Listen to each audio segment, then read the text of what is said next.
Eu sou Juarez Avelar, secretário-geral da nossa academia. Tenho a missão hoje árdua e alegre em substituir o nosso presidente, doutor Hélio, que está impossibilitado. Vamos dar início à nossa tertúlia. O nosso presidente vai estar online conosco aqui, coordenando toda a nossa reunião. Dou as boas-vindas para todos os senhores, agradecendo pela presença. É uma tertúlia muito amorosa que o doutor Zé Luiz criou na gestão dele.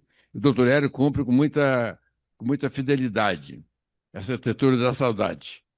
Então, eu queria cumprimentar a todos. Hélio, pode Tá. começar, vamos ver. Então, eu queria inicialmente pedir desculpas aí para todos os nossos companheiros dessa tertúlia, porque eu estou aqui em casa e triste, por sinal, né?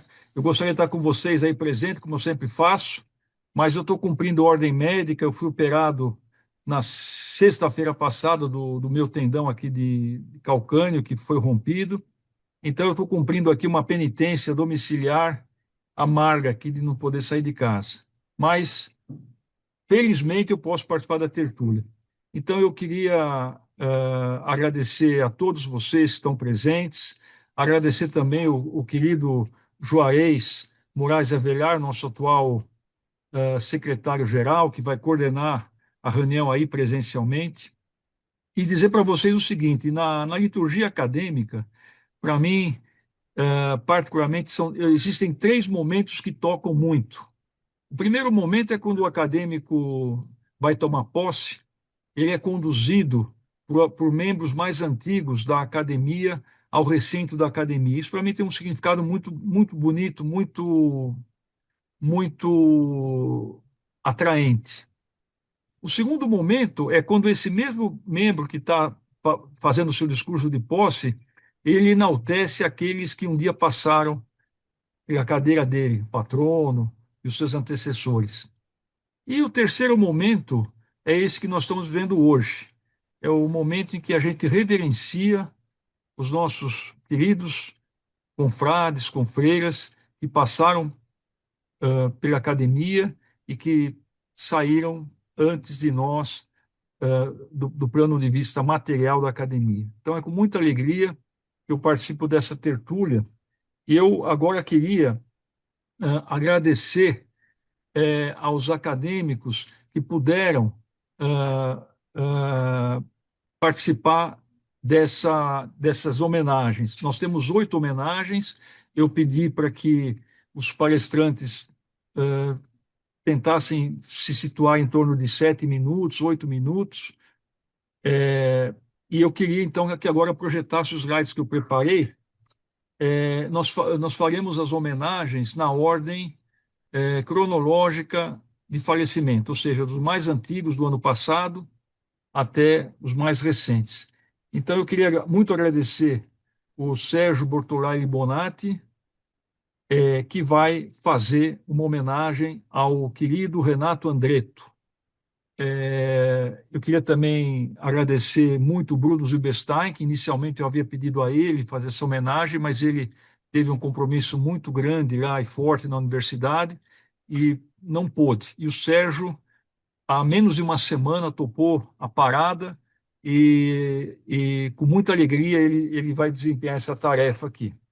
Queria também agradecer muito o acadêmico emérito Paulo Kassab, é o próximo slide, que vai fazer uma homenagem ao Antônio Carlos Gomes da Silva, uma figura com quem eu trabalhei na diretoria da Academia de Medicina de São Paulo.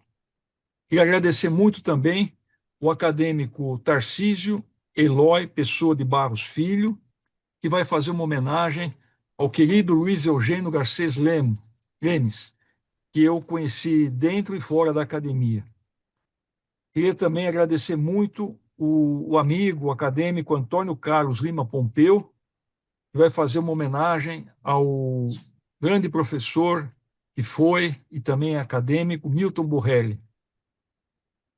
Queria agradecer também o acadêmico Olavo Pires de Camargo, que vai fazer uma homenagem online do também saudoso e muito querido professor Mário Marco Napoli, com quem eu convivi um pouco na academia e também fora da academia. Quero agradecer também o acadêmico Paulo Manuel Pego Fernandes, acadêmico emérito, que vai fazer uma homenagem ao saudoso professor acadêmico Enio Búfalo. E nessa sequência, também agradeço o acadêmico Antônio José Gonçalves, que prontamente aceitou a fazer uma homenagem ao ilustre acadêmico Mânlio Basílio Speranzini, que foi quem, inclusive, o antecedeu na sua cadeira. E, para finalizar, queria agradecer muito o querido acadêmico Walter Mano Bertoni, que também se prontificou e vai fazer uma homenagem ao saudoso, inesquecível acadêmico Akira Ishida, e também exercia o papel de vice-presidente da Associação Paulista de Medicina.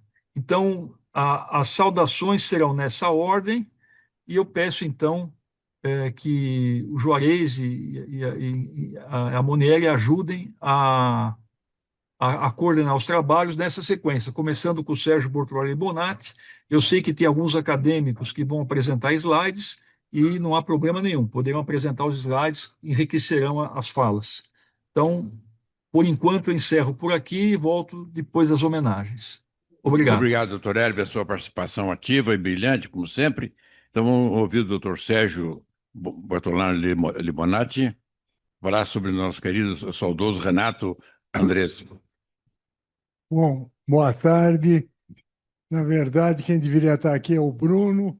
Eu apenas vou ler o que ele escreveu. Sou o acadêmico Renato Andretto, está aí na tela. Nascido na cidade de Ribeirão Preto em 23 de fevereiro de 1930.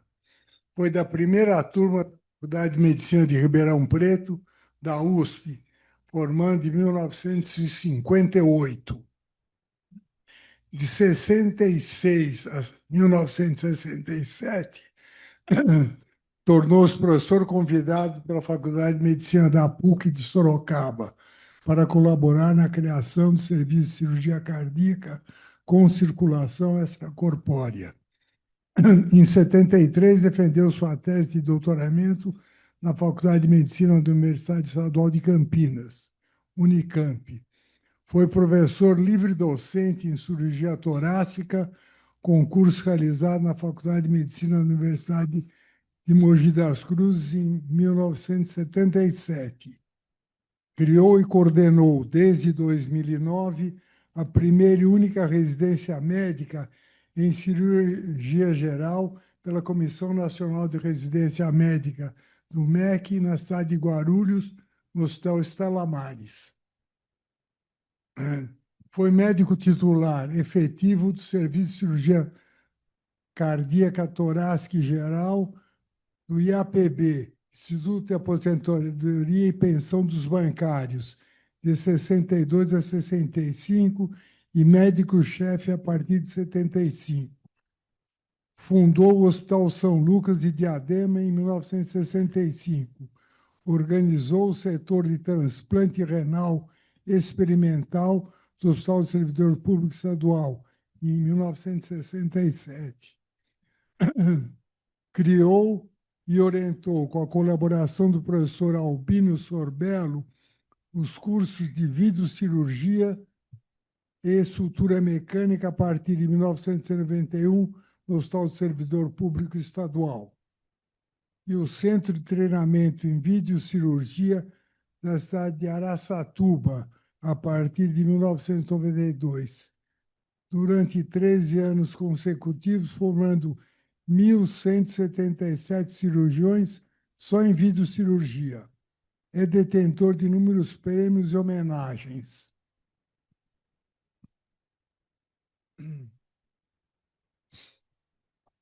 Prêmio do Terceiro Congresso Brasileiro de Pneumologia e Fisiologia e Internacional de Pneumologia.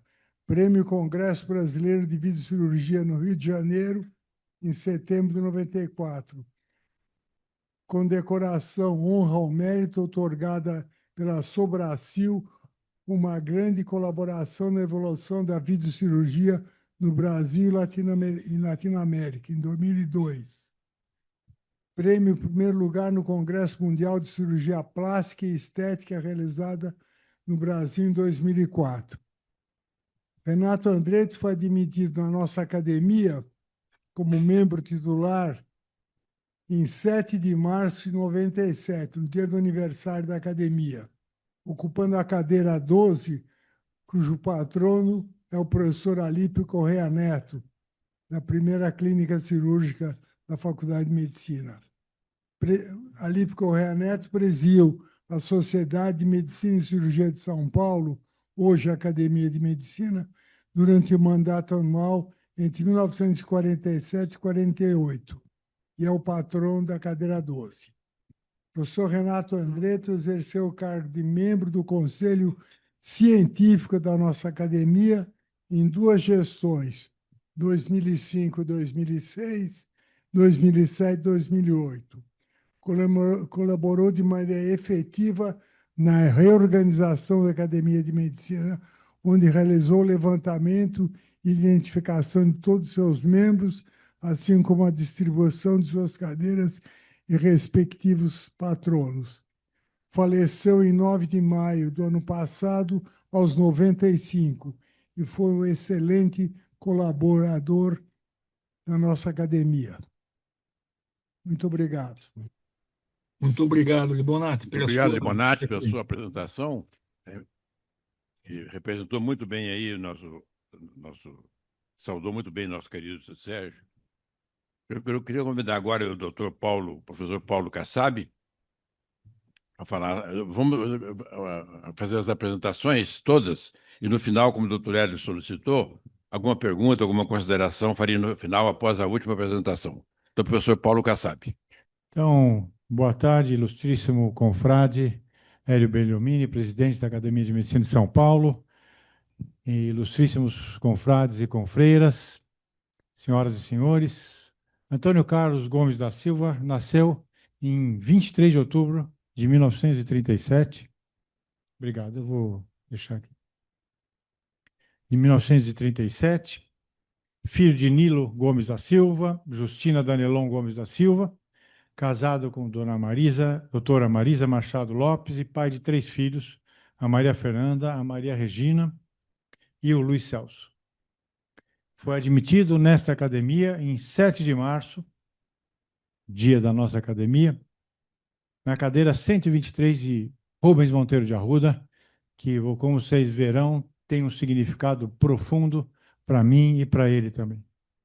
Se graduou na USP em 1963, a 47ª turma, e foi um atleta durante a vida acadêmica, participou muito da atividade do Centro Acadêmico Oswaldo Cruz, a Associação Atlética Acadêmica Oswaldo Cruz e o Centro Acadêmico Oswaldo Cruz, tendo sido atleta de basquete e de futebol.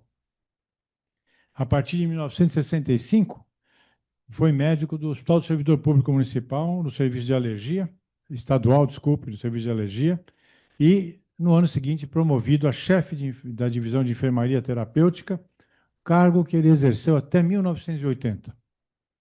No Servidor Público Estadual, ele foi eleito como 4º presidente da Associação dos Médicos, de 1967 a 1968. O Dr. Antônio Carlos iniciou a sua carreira docente como instrutor na disciplina de farmacologia na Faculdade de Ciências Farmacêuticas da USP, em 1965, e em 1972, por concurso, ele passou a ser assistente, defendendo sua tese de doutorado em 1972, ação do Prazosin no pulmão de cobaias, obtendo o título de doutor em medicina. Como consequência daquilo, ele foi promovido a professor assistente, doutor na USP, e naquela época a USP promoveu a unificação das faculdades, de modo que ele acabou dando aulas em inúmeras faculdades da USP, inclusive a medicina. Escreveu inúmeros livros, capítulos de livros, etc. Mas em 1981 ele foi convidado pelo professor Rubens Monteiro de Arruda, fundador da Faculdade de Medicina de Santo Amaro, foi convidado a assumir a disciplina de farmacologia de Santo Amaro. E, como consequência, ele ficou ali por muitos anos. Na época era o ZEC. E, em 1974, se tornou professor titular de farmacologia na Faculdade de Medicina de Santo Amaro. E, em 1978, ele assumiu o cargo de diretor, que exerceu até 1987. Por 9 anos, foi diretor de Santo Amaro, período que, felizmente, eu estive ali. Em novembro de 92, isso é muito importante, ele se tornou superintendente do Hospital das Clínicas da Faculdade de Medicina da USP. Permaneceu ali até 95, recuperou a credibilidade do HC, com uma política de pagamentos em dia aos fornecedores, permitiu a concorrência internacional para a compra de insumos com economia aí de 30 milhões de dólares em um ano, deu continuidade às obras de remodelação do HC e aumentou o número de leitos para a retaguarda e, além disso, abriu para pacientes privados poderem ser atendidos no HC. Criou um instituto muito importante, que muitos de nós vemos hoje, que é o INRAD, Instituto de Radiologia do HC, e o serviço de triagem e a Casa da AIDS. No cinquentenário do HC, ele era o superintendente do hospital. Então, até agora, vocês viram falar do Antônio Carlos Gomes da Silva, uma biografia, mas o médico, o professor, o administrador. Mas eu quero falar um pouquinho sobre histórias minhas com o professor Antônio Carlos. É um ser humano muito amigo, um São Paulino muito fraterno. E eu quero dizer para vocês que eu me casei no 3º ano da faculdade. Eu tinha 20 anos de idade. Estou casado com a mesma mulher ainda.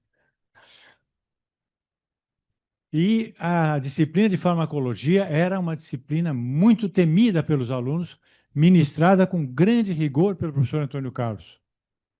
Em dezembro daquele ano, eu estava no 3º ano, recém-casado, tinha me casado há 4 meses, exame de farmacologia. Toda a turma, 50 alunos dos 60, tinham ficado de exame. Estava lá eu com alguns amigos, minha irmã, que tinha ido para lá também, feito uma transferência de Taubaté, e no meio do exame, todo mundo apavorado, eu recebo um telefonema, desço, e o meu sogro, 49 anos, tinha falecido de morte súbita. Então, nessa época, eu tinha mais 5 cunhados, uma sogra que não sabia fazer nada, e eu estava lá com essa notícia terrível no meu exame de farmacologia, saiu comigo minha irmã, uns amigos, e aí achando que íamos ser reprovados ali naquele momento, porque o Antônio Carlos era muito rigoroso.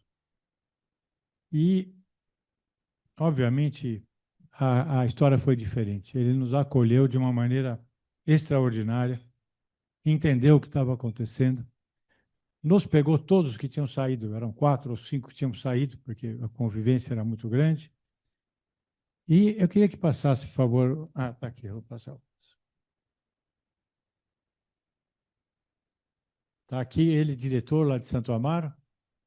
E, novamente, então, depois de 3 anos, ele me colocava o anel no momento do juramento, na minha formatura, lá em Santo Amaro. Vejam que ele estava ao meu lado sempre, e alguns anos depois, eu voltei da França, eu já era instrutor lá na faculdade, e novamente ele, ao lado do professor saudoso José Carlos Prates, estava ali ao meu lado novamente. Depois disso, eu saindo de Santo Amaro, eu encontrava ele lá nas cadeiras cativas do Morumbi, onde a gente tinha momentos de relaxamento, de amizade muito bonitas. O professor Antônio Carlos foi um grande educador, um formador, que encarnou, especialmente lá para nós em Santo Amaro, numa época boa, um professor universitário rigoroso, mas acolhedor ao mesmo tempo, enérgico, mas sereno ao mesmo tempo, com a noção exata de como formar um médico. Ele era dono de uma bravura impressionante, uma bravura hercúlea, sabe? E ele nos ajudou a vencer fases muito difíceis naquela época, na extinta USEC, e deu à minha faculdade os melhores anos daquela escola. com hoje inúmeros professores titulares, oriundos daquelas turmas, entre eles eu, e se tornou um nome, se tornou um patrimônio daquela escola. E que um patrimônio de todos nós que nos formamos sob a direção dele. Então, foi aquele espírito lúcido, coração generoso, um líder magnífico, um idealista, de fato, que concretizou e perpetuou o sonho de inúmeros médicos e que se tornou imortal nesta academia e na memória indelével de cada um desses médicos.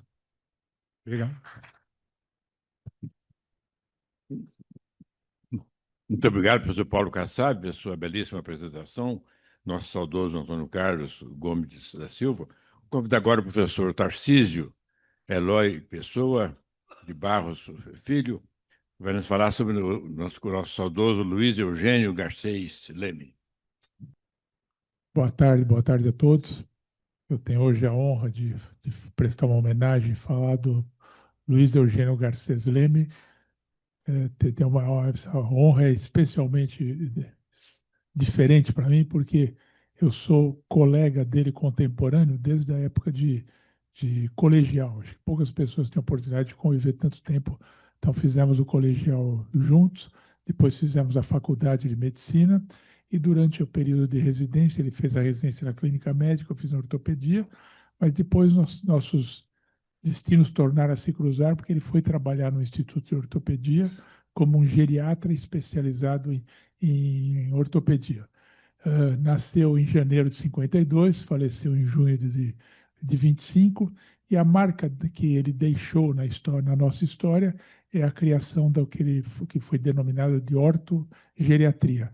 A atuação do geriatra no Instituto de Ortopedia mudou a evolução, sobrevida, qualidade de vida dos pacientes mais idosos que são lá atendidos. Então, ele fez uma formação escolar no Colégio Santana, Colégio São Bento, e depois no Otávio Mendes. O Otávio Mendes é um colégio estadual que era muito disputado na época. Como era quase todo mundo que conhece a história, sabe que as escolas públicas eram muito mais difíceis de você acessar, eram muito melhores do que as privadas. Isso depois foi se invertendo ao longo do tempo. Então, nós tivemos a oportunidade no Colégio Otávio Mendes de ser contemporâneos e frequentar a mesma classe. Posteriormente, ele em 77, se casou com a doutora Mariana Deckers Leme, que é formada na Faculdade de Medicina da USP também, um ano depois do que ele, a nossa turma, e juntos eles tiveram 5 filhos, 3 netos, e essa é uma família muito bonita, muito participativa, que acompanhou a carreira do Garcês, como nós chamávamos, por vários anos. Então, ele se formou em 76, fez a residência médica em 77, 78, na geriatria. A geriatria ainda estava se iniciando dentro do hospital e ele foi um dos líderes, dos fundadores da especialidade. Fez o doutorado em cardiopneumologia em 94, pois a partir disso foi coordenador de saúde de idoso na prefeitura. E outro fato interessante, ele fez a livre docência dele no Instituto de Ortopedia, primeiro, na disciplina de ortopedia, em 2004, e ele quis, até para integrar a ortopedia com a geriatria e criar a ortogeriatria, ele fez uma outra livre docência dentro da USP também em 2006. Então, é uma das poucas pessoas que tem 2 concursos de livre docência.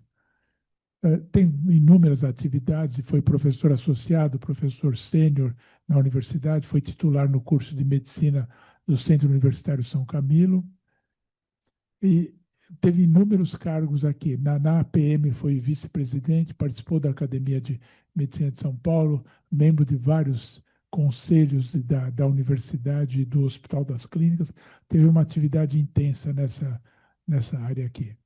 Deixou um legado muito grande, mas principalmente foi médico, professor, gestor e humanista, foi exemplo de ética, dedicação e serviço e deixou um legado permanente na saúde da pessoa idosa.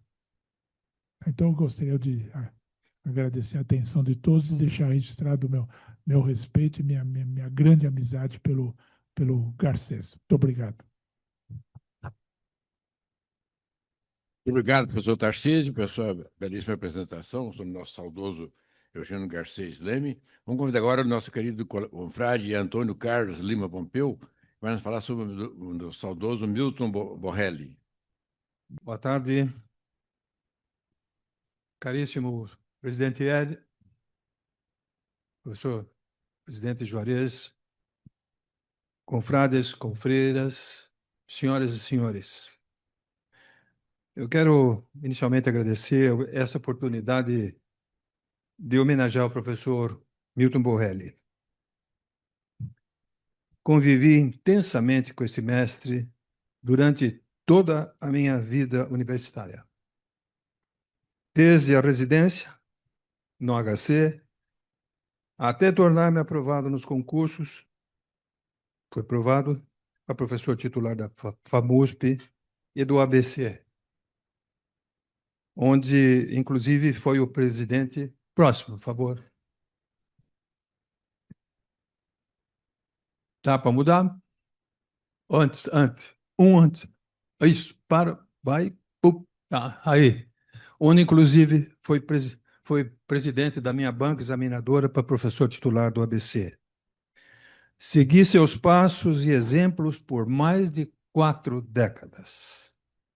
Foi professor assistente, adjunto, e com o passamento do professor Gilberto Menezes de Góes no HC, tornou-se professor titular interino de urologia da HC até a sua aposentadoria. Neste período, fez parte da equipe pioneira de transplante renal do Brasil, responsável pela criação do serviço de urgência urológica e bexiga neurogênica do HC. Nesse período, ele fez um estágio junto com a professora Angelita na Escócia e criou o serviço de incontinência urinária e fecal no Hospital das Clínicas. Eu trabalhei intensamente com ele, principalmente no transplante, e eu era responsável do grupo de tumores do Hospital das Clínicas. O professor era muito rigoroso, muito bravo. E eu vou contar uma historinha bem breve. Nos anos 80, nós fomos para os Estados Unidos, para Minneapolis, juntos, para trazer a técnica da prostatectomia radical do professor Patrick Walsh, que então era o craque da ocasião. O professor Borrelli ele dominava a medicina, a urologia, mas ele tinha uma dificuldade com o idioma. E isso deixava assim muito aborrecido quando o diálogo era em inglês entre colegas internacional. Mas quando ele tinha a chance de falar alguma coisa, ele queria mostrar que ele falava o inglês. E nós chegamos no hotel, eu e ele, e fomos no check-in, e uma recepcionista muito rápida perguntou one or two beds, uma ou duas camas. Mas nesse momento o professor Borrelli tinha assumido o comando da conversa, porque achou que aquele check-in seria fácil a coisa.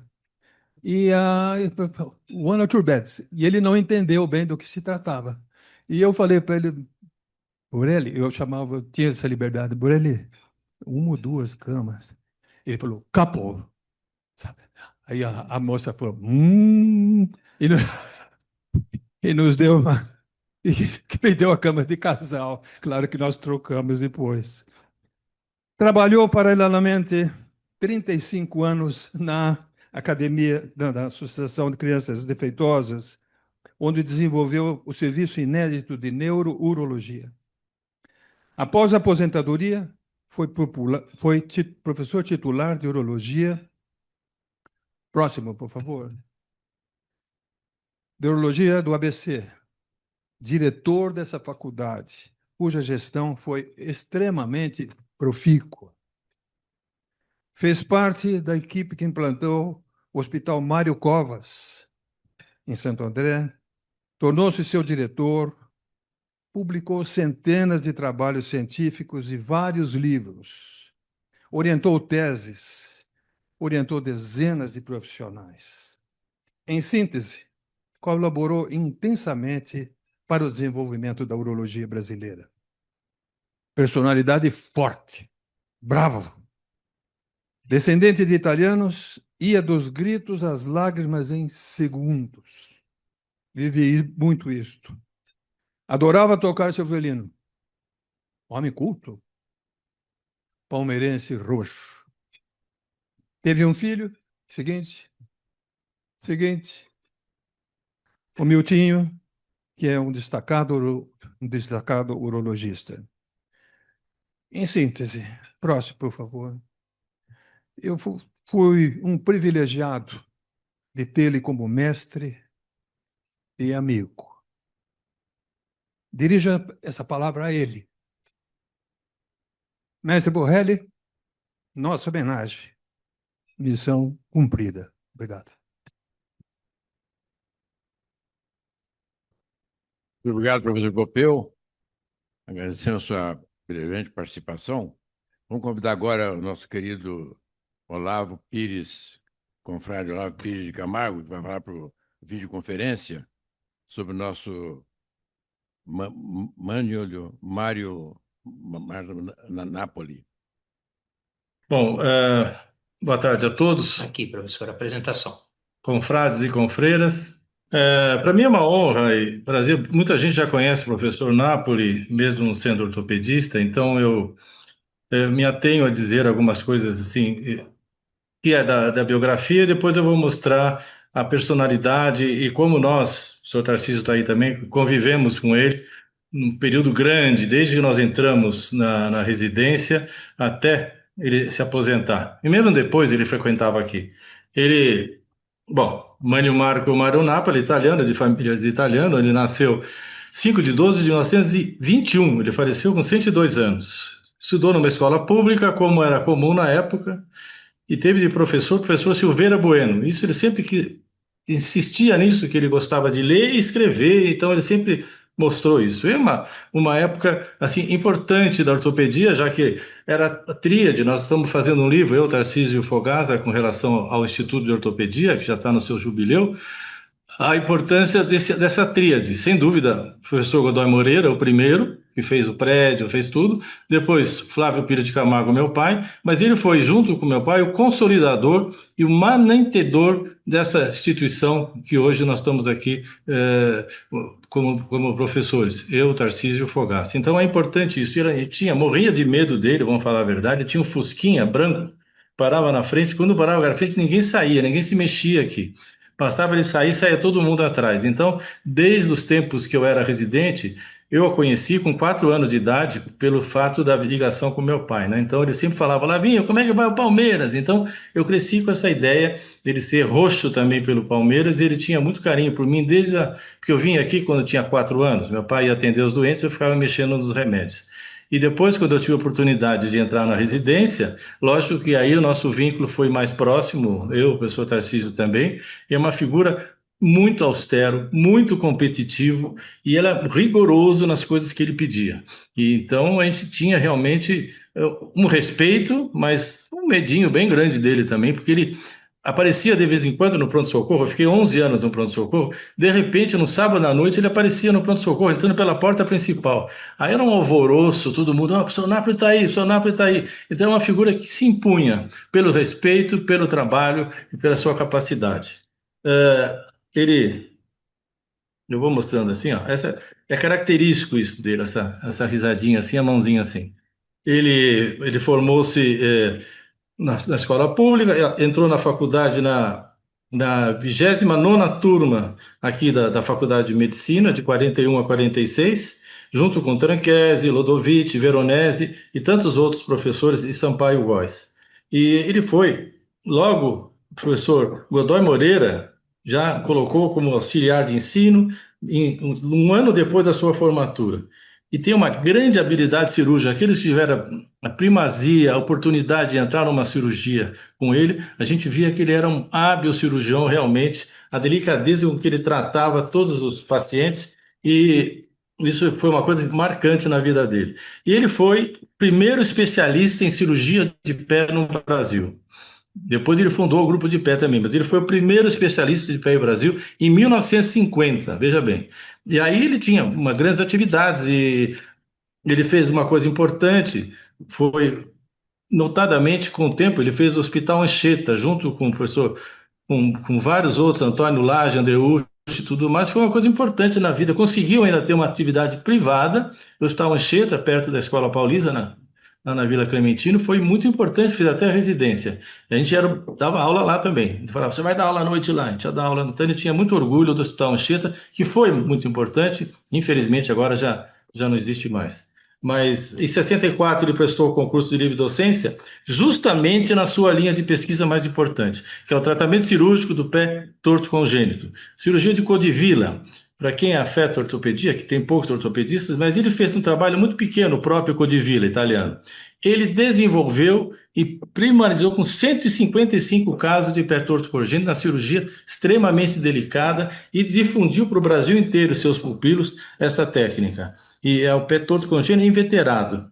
É um marco no tratamento dessa intricada enfermidade. Tá? Hoje todo mundo já mudou o tipo de cirurgia, se faz ponto 7, isso não vem ao caso. Mas ele marcou por isso. E em 66, ele foi graduado a diretor do Instituto, conselho diretor, e até que em 72, em 86 ele foi associado, e em 86, com a saída do professor Flávio, ele tornou-se titular aqui da ortopedia. Ele tem muito orgulho dos assistentes dele, né? Nesse caso somos nós mesmo, né, Tarcísio? Mas ainda assim uma coisa importante. Em 72, ele fundou o Clube de Pé, que difundiu a cirurgia de pé em todo o Brasil, com todos os assistentes dele. E era realmente um defensor do pé, ele desenvolveu demais a cirurgia do pé, que não existia na época, ele foi o primeiro cirurgião de pé e difundiu isso para todo o Brasil, né? Não vou falar de trabalhos publicados nem nada, mas eu vou mostrar algumas coisas assim importantes da vida dele. Olha aqui, ó. Aqui quando ele se graduou na faculdade, aqui durante sua livre docência. Aqui na já de titular, meu pai está aqui atrás, a carequinha dele aqui. Está aqui o Napoli com a beca dele, com tudo mais. Já com os professores titulares de frente à casa de Arnaldo, ele tinha muito orgulho de ser formado aqui, tudo, mas o maior amor dele era aqui do Instituto de Ortopedia também. Ele tinha muito apreço aqui, ele frequentava aqui depois de aposentado e tudo mais. Ele consolidou a obra do Godoy Moreira, tem que se reforçar isso, aqui chama Instituto Godoy Moreira, e depois consolidou junto com meu pai. Aqui é uma turma já de médicos que ele orientou centenas, não digo, mas umas 30 ou 40 dissertações de mestrado, doutorado e livre docências. Estimulou o professor Tarcísio, me estimulou também na carreira acadêmica, nós fomos realmente muito gratos a ele nesse sentido, e é uma pessoa marcante. Quem conhece o professor Nap acha que ele é rígido, que ele é bravo. Não, é uma figura adorável para quem conhece mais intimamente. E eu acho importante tudo isso. Essa é uma foto que foi tirada pelo professor Canton, num dos seus plantões aqui. E aqui é o grupo de pé. Está aqui o professor Osni, que herdou muito dele. Todos eles aqui, não vou citar todo mundo, mas está aqui o Godoy, Rafael Ortiz, que são os herdeiros aqui do grupo de pé, vamos falar assim, que ele desenvolveu e aprimorou com muita vontade, ele era rigoroso nas coisas, mas era muito, assim, se entregava. A minha tese de mestrado, que não foi nada a ver com isso, ele fez questão de ler para corrigir a minha tese de mestrado um dia antes, dissertação de mestrado, que era agronômia e usinófilo, vocês imaginam. Mas ele fez questão de pegar, lá, vem cá, ele tinha uma salinha que ele batia a máquina ainda, não era digitado, tudo que era feito aqui dentro do instituto. Esses aqui são os professores de pé, e a figura dele aqui, eu não sei o nome dos homens aqui, mas seja lá como for, é onde ele conseguia se comunicar, ele foi para o exterior, difundir tudo isso. Ele, dentro da ortopedia, ele ajudou muito, ele fez a reforma do ambulatório, reformas das salas de coisa, e principalmente da parte do que era leitos, ele tornou uma reforma grande junto das internações, aqui com o professor, com o Franco Montoro, numa das inaugurações que ele participou. Aqui é meu pai falando aqui, discursando, né?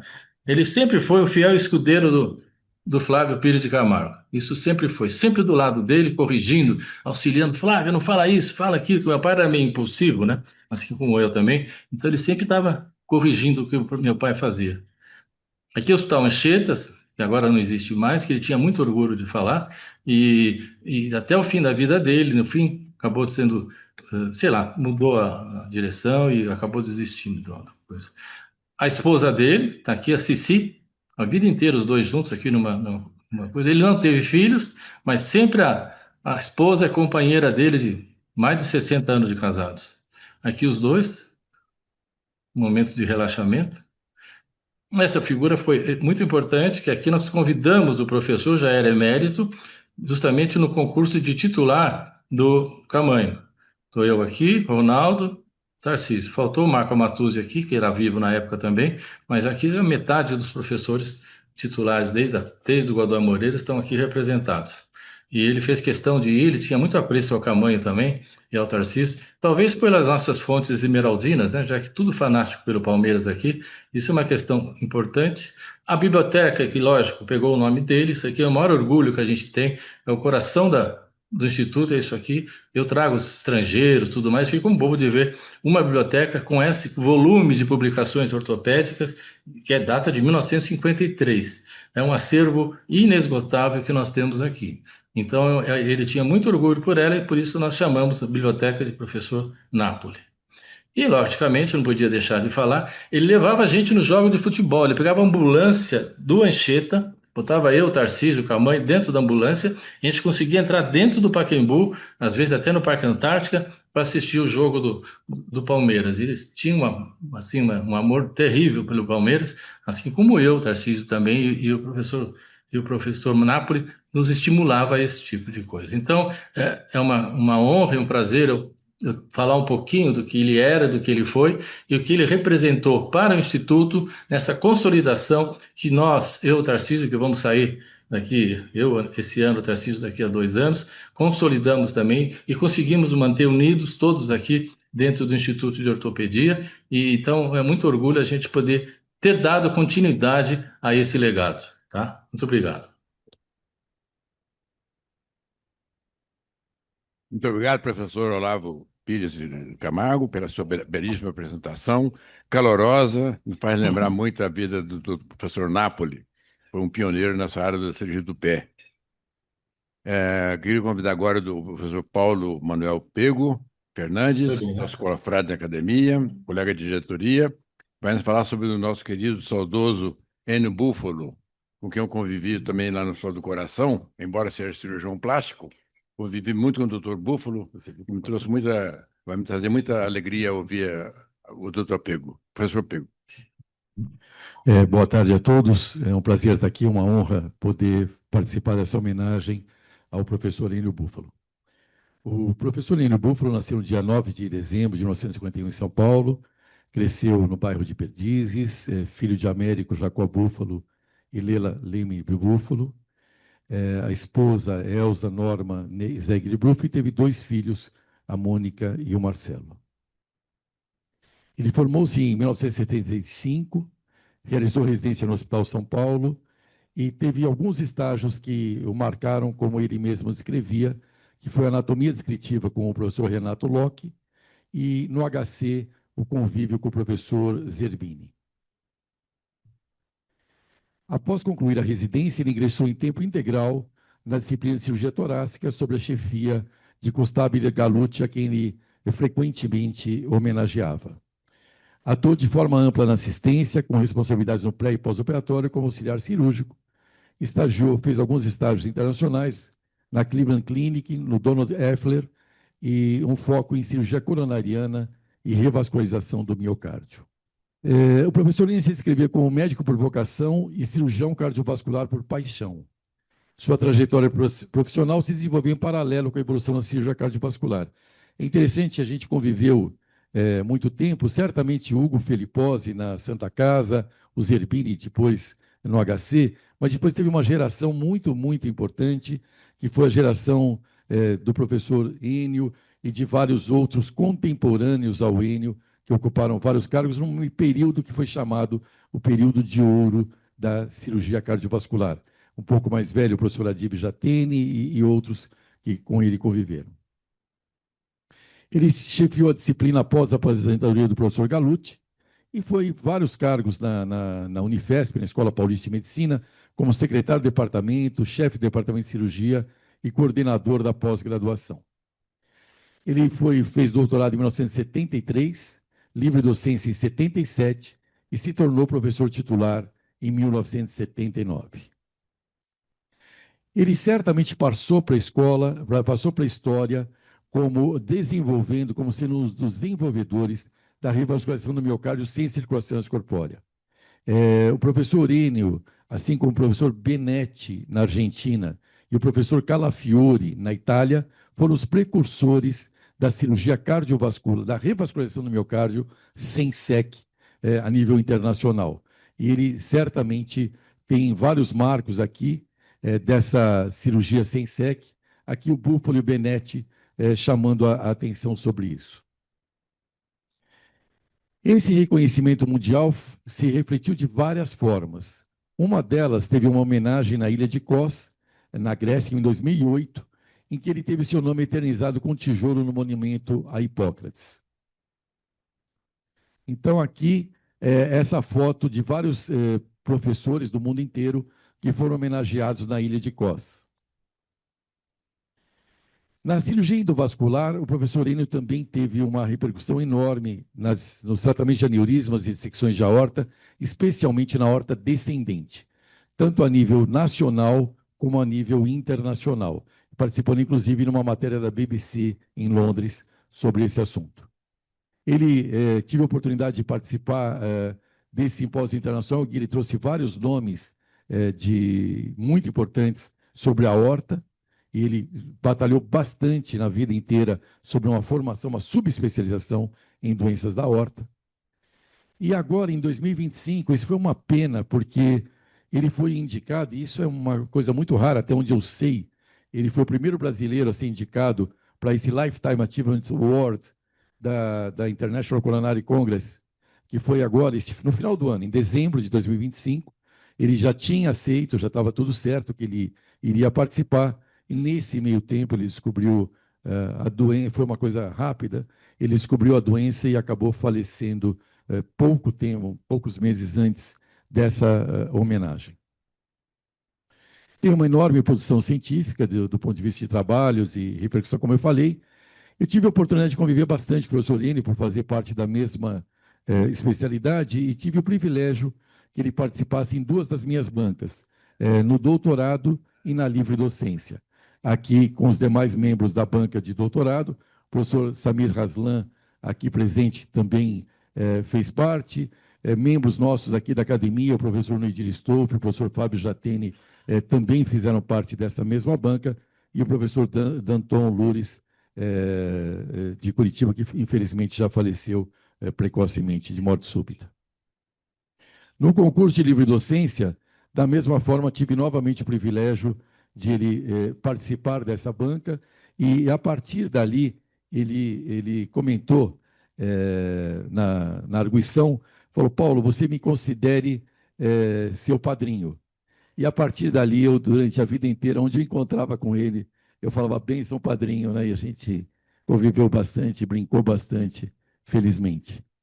Ele tem participação em várias sociedades, foi membro titular aqui da nossa academia, presidente da SBCCV e de várias outras, da Academia Brasileira de Cirurgia Cardiovascular.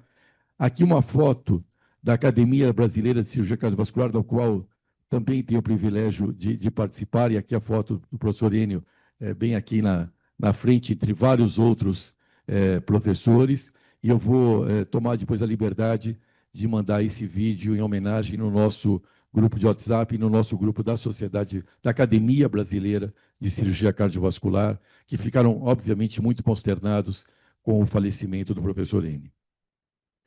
Aqui um evento interessante, em que o professor Protásio, o Mauro Arruda, lá de Recife, o professor Neidir e o Enio, e a gente estava numa recepção no final do ano passado, não, de 2024, no governo, com o governador lá de Alagoas, e foi uma das oportunidades que a gente teve de confraternizar, e o professor Enio, de fato, era uma pessoa agradabilíssima.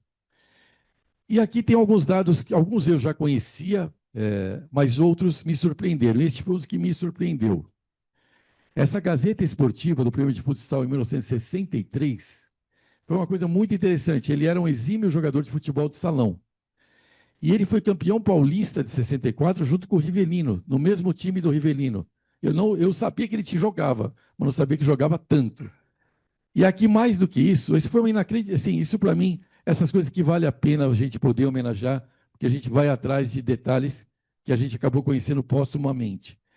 Ele foi indicação de melhor esportista do país, junto com Pelé e Maria Esther Bueno, pela Gazeta Esportiva. Uma coisa impressionante, impressionante, entre outros nomes, futebol de salão e New Buffalo. Incrível. Futebol de campo era, obviamente, o Pelé, e tênis Maria Esther Bueno. Uma coisa impressionante para quem tem a carreira como ele teve. No Turf, ele também teve várias coisas, foi inclusive presidente do Jockey Club.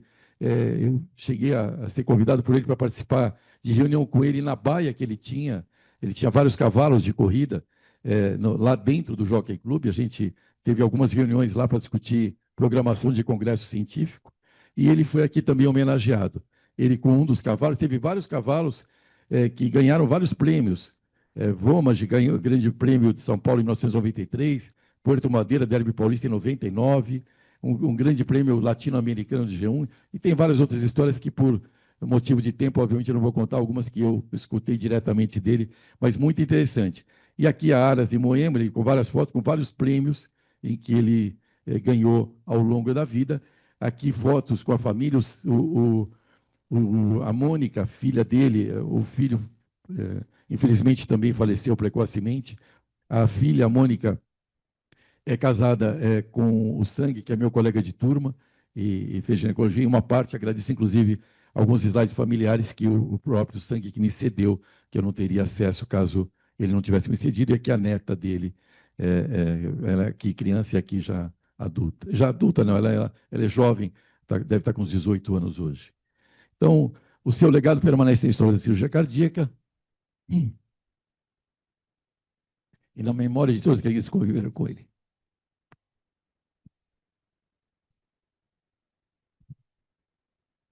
Muito obrigado, professor Pedro, pela sua belíssima apresentação sobre o nosso querido saudoso Enio.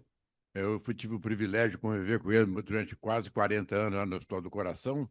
Tive uma convivência muito amável, sempre muito querido, e acompanhei no seu velório, muito concorrido, demonstrando muita dor a sua passagem para o mundo celestial. Queria convidar agora o nosso querido presidente da PM, Antônio José Gonçalves, para nos falar sobre o doutor Mânlio Speranzini, que eu tenho um colega de especialidade que foi filho dele, que é filho dele, e me dá muita alegria ouvir o senhor. Bom, muito boa tarde a todos. Saúdo o doutor Hélio Begliomini, nosso presidente aqui da Academia de Medicina, e através do qual cumprimento todos os confrades e confreiras aqui presentes e também os que nos acompanham virtualmente. Ouvindo o professor Paulo Pego e as características turfísticas, né, do professor Enio Buffalo, nós estamos remodelando lá a nossa hípica no Clube de Campo da PM, no nosso Hotel Fazenda. Talvez seja interessante, depois nós vamos conversar, dar um nome a essa nova hípica, que eu acredito que o professor Enio Buffalo, que seria uma homenagem muito merecida, né? Então, muito obrigado, porque eu também não sabia dessas características, e as futebolísticas também, né, Paulo? Mas essas sessões da saudade aqui foram iniciadas na gestão do confrade José Luiz Gomes do Amaral. As sessões da saudade são uma bonita forma de nós homenagearmos os colegas e grandes nomes da medicina que nos deixaram no ano anterior. Hoje tenho a importante missão de falar sobre o saudoso confrade Mânlio Basílio Speranzini, segundo ocupante da cadeira 114, que tive a responsabilidade e a honra de assumir no final do ano passado.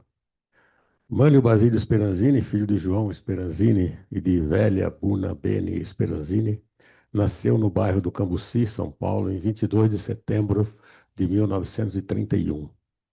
Ingressou na Faculdade de Medicina da Universidade de São Paulo em 1950, graduando-se em 55.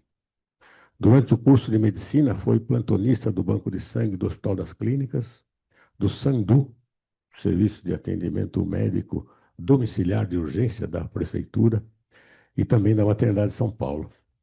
E aqui começam as coincidências da vida do professor Manley com a minha vida profissional. Pois também fiz estágio no Banco de Sangue do HC, quando eu era primeiro-anista da Santa Casa. Trabalhei enquanto acadêmico no Banco de Sangue da Maternidade de São Paulo e ajudei a planejar e construir o SAMU, hoje Serviço de Atendimento Móvel de Urgência, como funcionário público estadual e municipal. Na Faculdade de Medicina da Universidade de São Paulo, o professor Manley obteve por concurso os títulos de doutor, em 1968, de professor livre-docente e de professor adjunto, em 1985, do Departamento de Cirurgia, na disciplina de Cirurgia Geral, especialidade que também possuo. No Hospital das Clínicas da USP, foi chefe da clínica da disciplina de Cirurgia Geral. Por ocasião da aposentadoria do professor Mário Ramos e a convite do professor Henrique Walter Pinotti, transferiu-se como professor associado para a disciplina de cirurgia do aparelho digestivo do Departamento de Gastroenterologia daquela escola, onde permaneceu até 2001, quando se aposentou ao completar 70 anos de idade.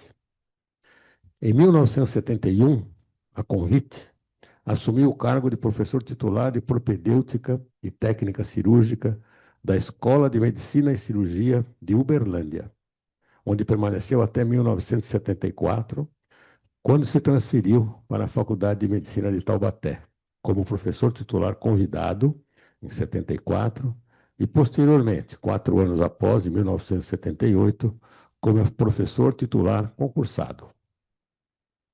Em 1980, prestou concurso de títulos e provas na disciplina de cirurgia do aparelho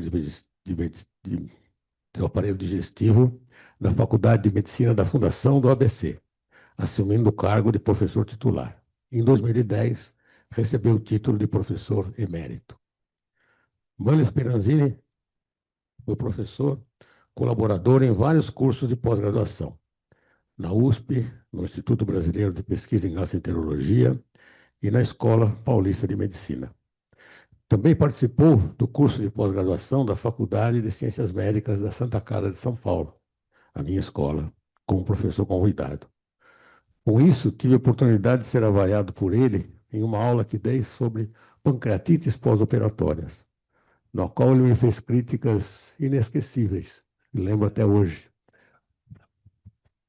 E uma das perguntas que ele fez é assim: eu cheguei aqui achando que eu ia aprender alguma coisa adicional sobre pancreatites pós-operatórias, e eu saio até um pouco pior, ele falando, do que eu entrei.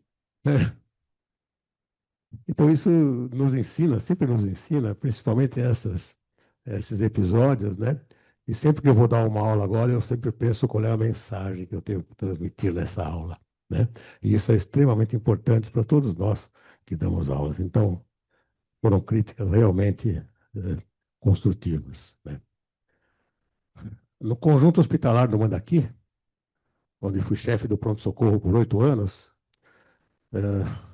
ele começou em 87, em 88 saiu o SUS. E o secretário de saúde na época era o José da Silva Guedes, nosso professor da Santa Casa de Medicina Preventiva. E o conjunto hospitalar do Mandaqui era um hospital de tuberculosos, né? E inventaram de abrir um pronto-socorro e eu fui chamado pelo Guedes para chefiar o pronto-socorro. E o professor Manley ia chefiar a cirurgia eletiva lá, né? Tinha um movimento muito pequeno lá, tinha uma cirurgia torácica por mês, geralmente aquelas cirurgias de tuberculoso que eram as toracoplastias, né? A gente abriu o pronto-socorro lá e na primeira semana nós operamos 10 pacientes. Na segunda-feira, quando eu voltei lá, os funcionários estavam de greve, né? Muito trabalho, né? Eu fui conversar com o professor Manley, ele falou, não, segura as pontas que isso vai passar e nós estamos fazendo um bom trabalho. E hoje o Mandaqui é o que é, né? Uma referência da Zona Norte, um grande hospital de referência. Um outro fato importante, né, Em 1985, eu ainda estava lá junto com o professor Mânlio, eu no pronto-socorro e ele na enfermaria de cirurgia.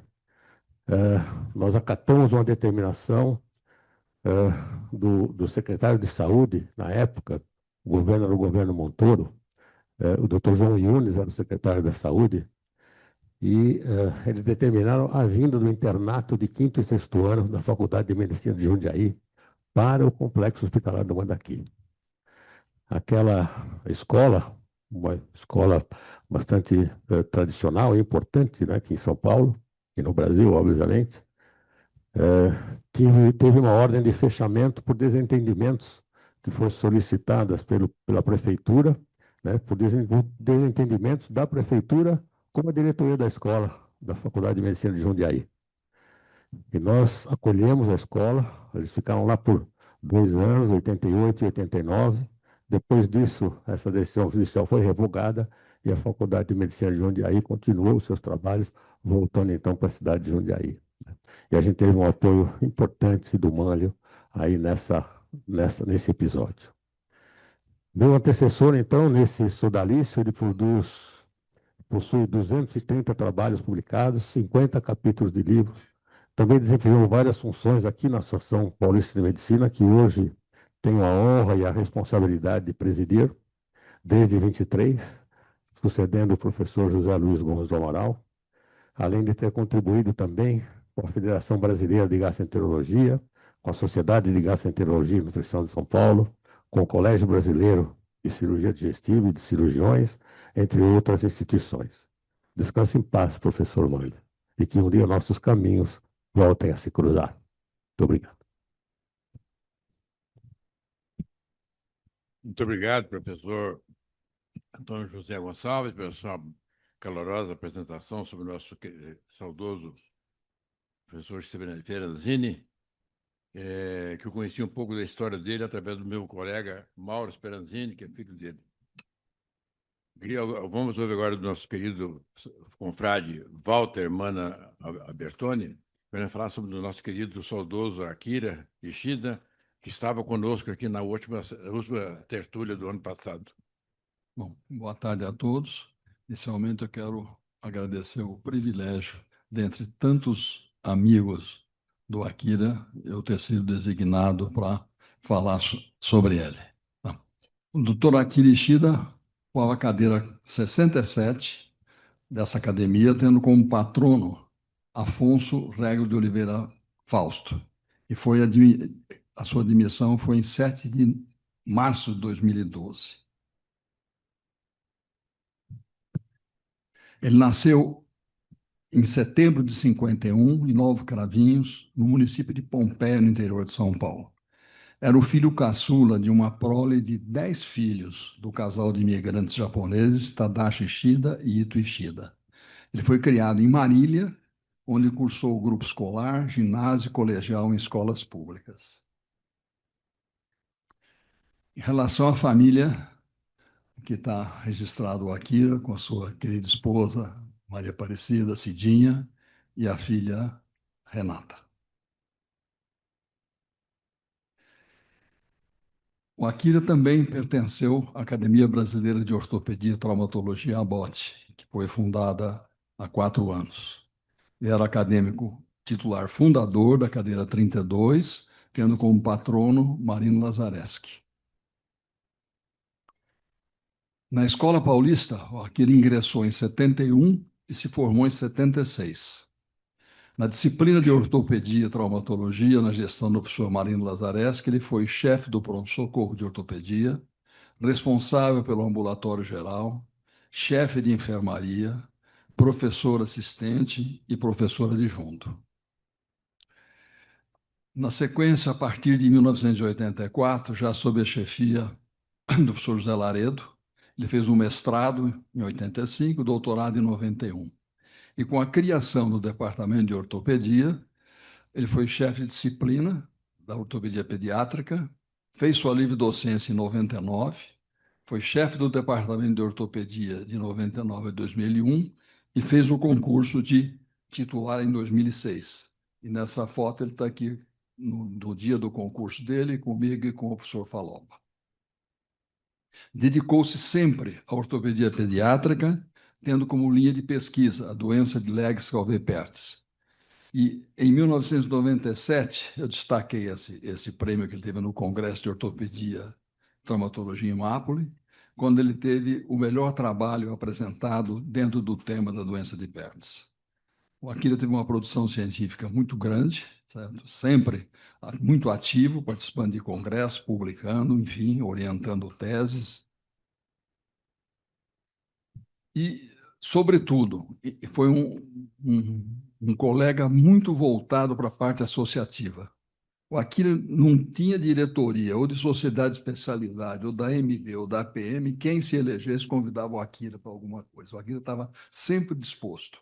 E ele foi, então, delegado da Regional de São Paulo da SBOT, foi tesoureiro da SBOT de São Paulo, presidente da SBOT de São Paulo, secretário-geral da Sociedade Brasileira de Ortopedia Pediátrica, membro de comissão de educação continuada da SBOT, presidente da Sociedade Brasileira de Ortopedia Pediátrica, secretário-geral da Sociedade Brasileira de Ortopedia, foi do Conselho Científico da AMB, no CREMESP, por eleição, integrou 2 gestões, e na Comissão Estadual de Residência Médica também, Associação Paulista de Medicina, diretor administrativo e um dos vice-presidentes da associação durante muito tempo. 2012 até agora, o Akira era um dos vice-presidentes dessa sociedade. Integrante da Comissão de Relação da SBOT, com a MB e CF e o Conselho Federal de Medicina, em todas as diretorias. Sempre o Akira era convidado, sempre disponível, sempre era uma palavra que todos queriam, e eu separei essa fotografia do Akira com o Zé Luiz, porque realmente o Zé Luiz, para ele, significava, vamos dizer assim, não só o grande amigo, mas o mentor político do Akira.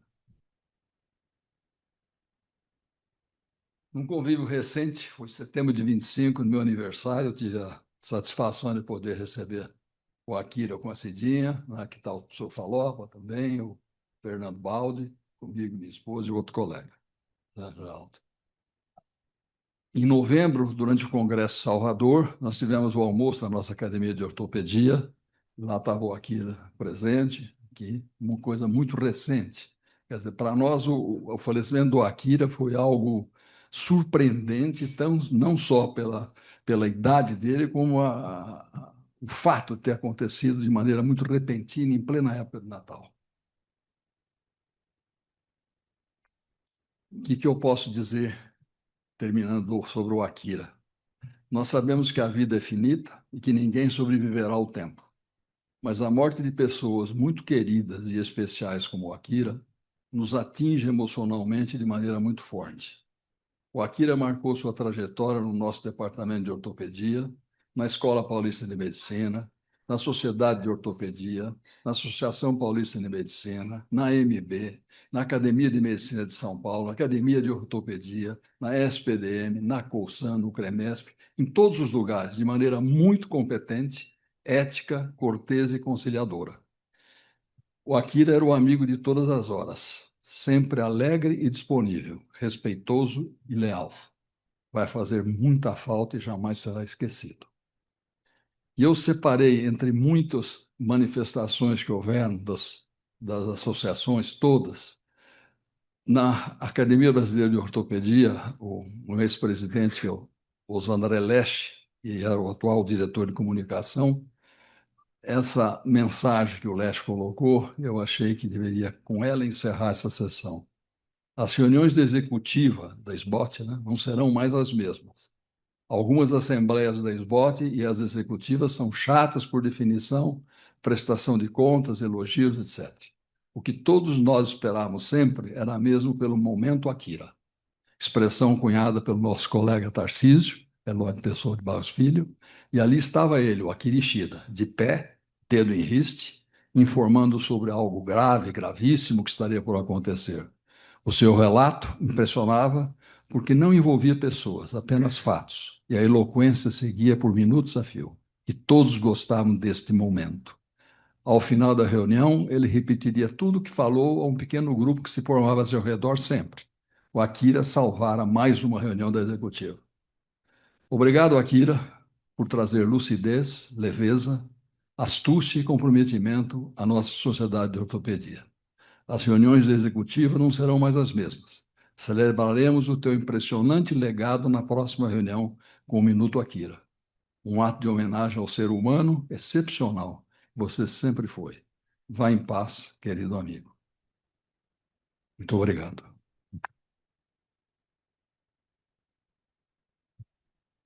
Muito obrigado, professor Walter Mana Albertoni, pela sua calorosa apresentação sobre o nosso saudoso Akira. Nós tivemos a oportunidade de conviver muito tempo com ele, e ele tem também um irmão que é cirurgião plástico, muito meu amigo, brilhante colega. E como é da organização da nossa sessão, agora fica aberta a discussão, o debate, alguma pergunta que queiram fazer aos oradores. E passar a palavra ao doutor Hélio, nosso presidente, que acompanhou à distância aí nossas apresentações. Bom, muito obrigado. Eu, uma vez mais, agradeço, sensibilizado a todos os oradores. Eu fiquei aqui, em alguns momentos, contendo as minhas lágrimas, porque foram todos muito tocantes.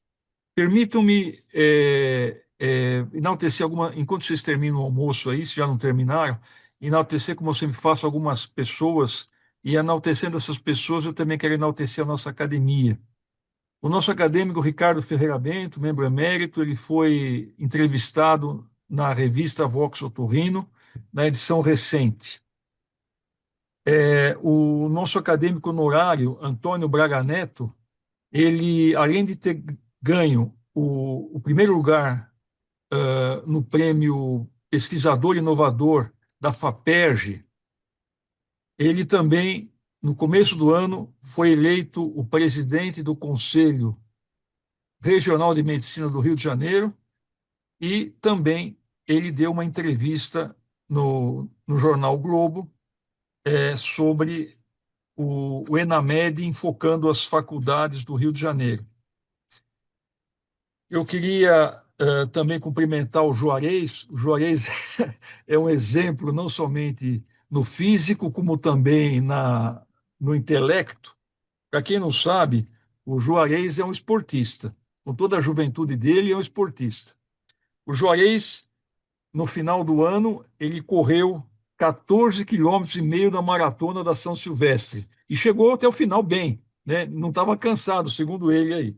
Então, eu queria parabenizar o Juarez, que o Juarez ele encarna perfeitamente aquele velho provérbio latino, mens sana in corpore sano.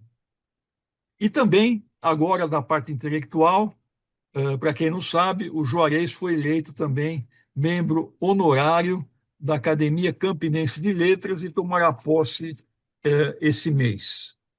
Queria também cumprimentar o querido amigo e presidente José Luiz Gomes do Amaral, né? Está aí presente, um grande ícone da nossa medicina brasileira, e ele foi escolhido como secretário executivo da Secretaria de Estado da Saúde de São Paulo. Então, desejamos, ele já está, obviamente, já está um mês no cargo, mais ou menos, e desejamos a ele um pleno sucesso também. O nosso acadêmico que está aqui à distância, assim como eu, eleito, o Antônio Carlos Palhando e Chagas, ele publicou recentemente um artigo no Diário do Grande ABC, intitulado Calor e Doenças Cardiovasculares. Muito bom também. Cumprimento a nossa acadêmica Mari Souza de Carvalho, recentemente foi homenageada pelo CREMESP pelos seus 50 anos de serviços éticos dedicados à medicina. Parabéns a ela. O nosso sempre presente aí, acadêmico Flávio Antônio Quilic, 3 notícias do Flávio. Ele tem 2 artigos publicados no Correio de Campinas, um intitulado Perigo nas Férias e outro intitulado sobre o ENAMED, né, que o importante não é a quantidade, sim a qualidade. E, além disso, o Flávio também concedeu uma entrevista no programa Bem-Estar da Globo, onde ele prestou esclarecimentos sobre o funcionamento intestinal, particularmente fora de casa, ou seja, nas férias. Quero enaltecer também o nosso acadêmico palestrante, um deles de hoje aí, o Antônio Carlos Lima Pompeu. Ele foi entrevistado pelo outro acadêmico, Sidney Glina, no programa Urocast, que é do Centro Universitário da Fundação da Faculdade de Medicina do ABC. Uma entrevista muito pessoal, mostrando a sua trajetória de vida, muito bonito. Todos esses artigos e entrevistas que eu estou citando, aqueles que quiserem, poderão entrar no site e também terem acesso não somente às entrevistas, como aos artigos, tá? O nosso acadêmico aí presente, Antônio José Gonçalves, um dos palestrantes também, ele representou a PM na posse da diretoria do Conselho Brasileiro de Oftalmologia. Eu queria também enaltecer a participação da nossa acadêmica Neuci Zanon Colange, que foi uma das conferencistas no African Pediatric Neurosurgery, e ela falou sobre hidrocefalia em neonatos, conduta atual. Eu queria também enaltecer o nosso ex-presidente, José Roberto Souza Baratella, que estava presente no lançamento do livro Desafios na Atuação em Freios Orais, Enfoques na Amamentação, e nesse livro ele também tem um capítulo que se intitula Abordagem Cirúrgica do Freio Lingual em Ambiente Hospitalar em Recém-Nascidos e Lactentes Jovens. O nosso acadêmico, que quer para estar aí presente, mas ele teve uma urgência, ele me passou uma mensagem, ele pediu desculpas, que é o Davi Wipp. Ele publicou ontem um artigo no jornal O Globo intitulado Vírus, Nipah e a Vigilância. Muito interessante esse artigo, não conhecia esse vírus Nipah, e também o artigo é acessado pelo nosso site, aí é só ver a notícia e acessar o artigo. Essas são as novidades que eu queria passar para vocês. Rapidamente, eu queria que vocês, por gentileza, colocassem na agenda de vocês, dia 25 de março, uma quarta-feira, haverá posse de 4 novos titulares e 2 honorários na Academia de Medicina. Nós marcamos essa posse, é uma quarta-feira, nós marcamos essa posse para 18h30 e pedimos que todos estejam preferencialmente às 18h, aí na PM, para que nós possamos começar realmente às 18h30. E, nesse preâmbulo, eu agradeço uma vez mais à APM, na figura do nosso presidente da PM, o Antônio José Gonçalves, pela cessão do nobre anfiteatro Adib Jatene. Por falar em posse, estamos em pleno andamento de novos concursos. Então, já foi lançado o edital, a partir do mês que vem, terá o mês todo, para inscrição de candidatos a membros titulares. E nós temos 4 vagas para membros titulares nessa nova etapa. Queria também convidar todos vocês que participassem na próxima tertúlia, no dia 11 de março, nós teremos a palestra do nosso acadêmico Sidney Glina, e ele vai falar sobre história da medicina sexual, dos mitos ao Viagra. Então, uma palestra realmente cultural, histórica e muito esperada aí por muita gente aí. Apenas um recado da diretoria que foi tido nessa reunião de hoje. Como vocês sabem, nós temos sempre majoração de tudo, né? Tudo aumenta ao longo do tempo. Então, a nossa tertúlia também tem a sua majoração no que significa de alimentação, né? Então, a diretoria tomou uma conduta, pelo menos por enquanto. Seria a seguinte: para não aumentar o valor da tertúlia, que seria que teria que ir de 170 para quase R$ 200, a diretoria pediu para ficar o mesmo valor, porém, os colegas que vêm de carro, eles pagam o carro, eles pagam o estacionamento. Essa foi a maneira mais simpática de não aumentar o valor da tertúlia. Então, o valor do preço do almoço da tertúlia. Então, a partir do mês que vem, eu sei que muitos colegas vêm de Uber, né? Vêm de táxi, vêm de Uber. Então, isso não é nada para eles. Mas aqueles que vêm de carro, esse carro ficará por conta dele no estacionamento, e nós, com isso, não aumentaremos, pelo menos por enquanto, o valor da tertúlia. Então, era isso que eu tinha que falar, Juarez, e daqui para frente eu peço que você conduza a reunião e eu continuo aqui na reunião também, saboreando esses momentos maravilhosos aí.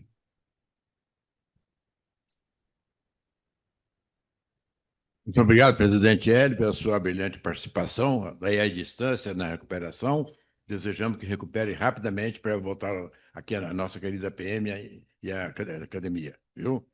Então, como é de praxe, vamos abrir o debate. Alguém que quer fazer alguma pergunta aos relatores? Eu já vi que o doutor Zé Luiz, que é o patrono da sessão de hoje, da saudade, que foi criado na gestão dele, como mencionamos anteriormente, antes da chegada dele. Tenho que deixar à vontade. Você fez algumas anotações aí? É muito difícil falar depois de tantas lindas apresentações.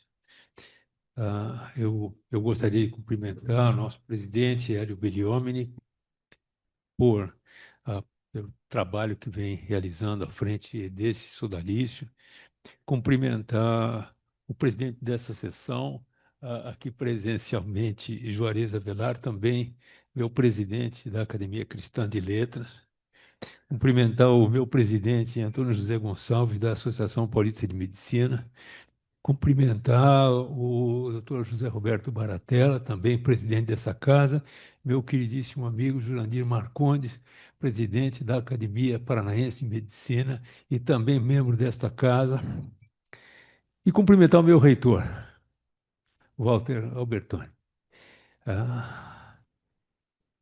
Eu tive o privilégio de conhecer e, com alguns, conviver muito proximamente, homenageados de hoje.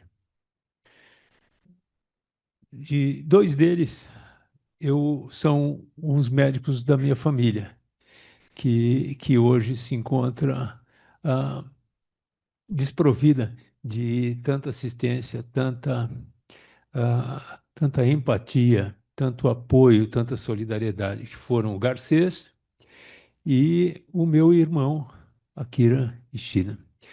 O Akira Ishida eu o conheci nos primeiros dias do curso médico e de lá para cá nunca mais nos separamos.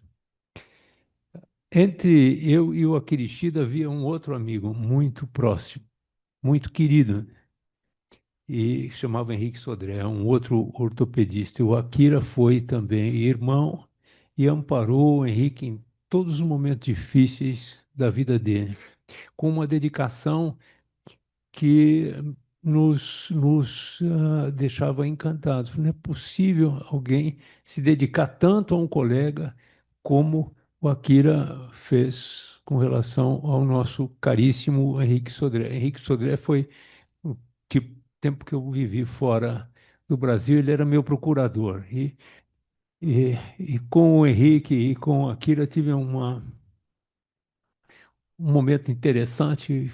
Num determinado momento da vida, eu resolvi andar de bicicleta e eu resolvi comprar uma bicicleta. E eu conversei com o Sodré, falei, Sodré, eu quero comprar uma bicicleta, quero agora um pouco de atividade física, eu estou muito sedentário.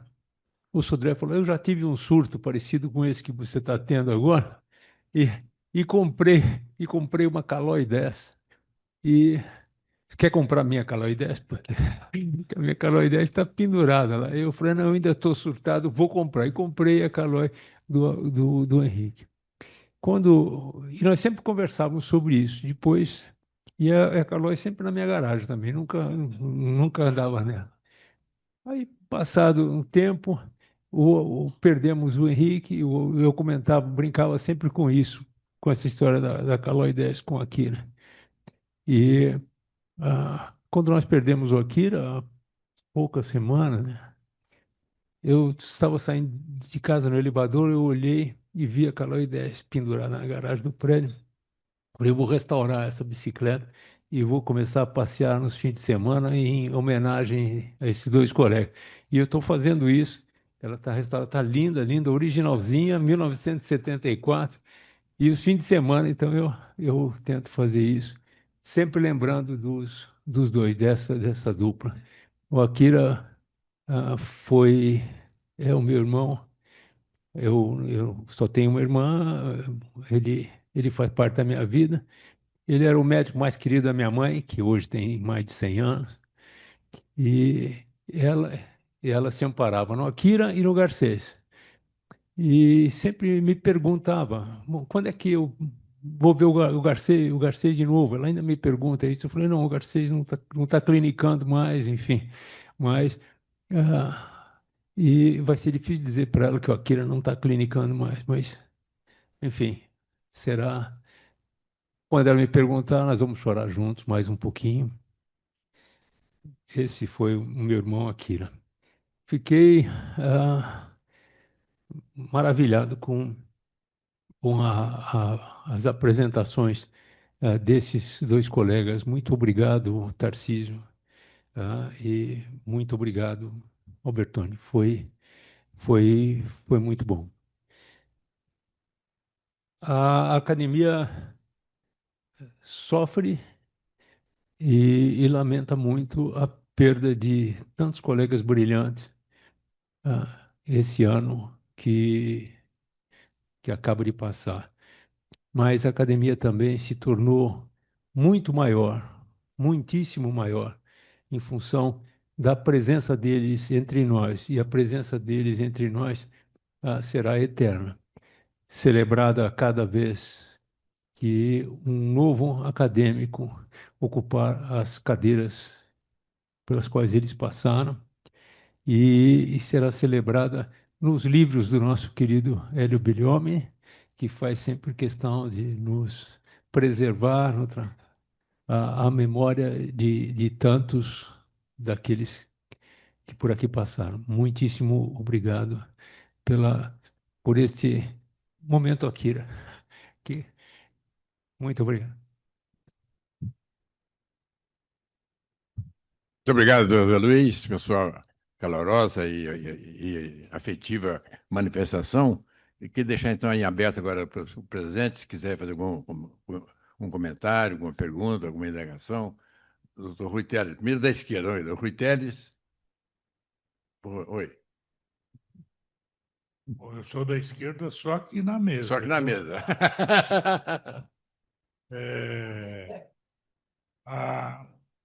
Há várias décadas, o Guido Palomba me falou: Rui, nós precisamos entrar na academia, porque a gente aprende muito lá. E realmente eu aprendo muito aqui com os colegas, os professores, as pessoas brilhantes aqui da nossa medicina. Mas eu não quero viver mais o suficiente para ter uma reunião como essa, porque foram muitos colegas extraordinários, amigos, grandes amigos, que faleceram ano passado. Foi muito triste. Esse ano realmente foi muito triste. Eu espero não viver mais para participar de uma reunião. Que morra um ou outro e vai morrer, mas não precisa morrer tanto assim de nós, né? Agora, eu aprendi alguma coisa. O nosso Kassab saiu. Eu aprendi que ele conseguiu ser aprovado na quimioterapia pelo falecimento prematuro do sogro. Foi bom esse sogro para ele, né? Morreu cedo, mas ele foi aprovado na farmacologia. Na farmacologia. E, para terminar com prazer, eu ouvi várias vezes o meu Verdão aqui ser comentado, o Palmeiras. Pouquíssimas vezes o São Paulo, que era do meu pai. E nenhuma vez o Corinthians. Então foi ótimo essa tarde para mim. Obrigado. Muito obrigado, Rui, pela sua bem-humorada manifestação.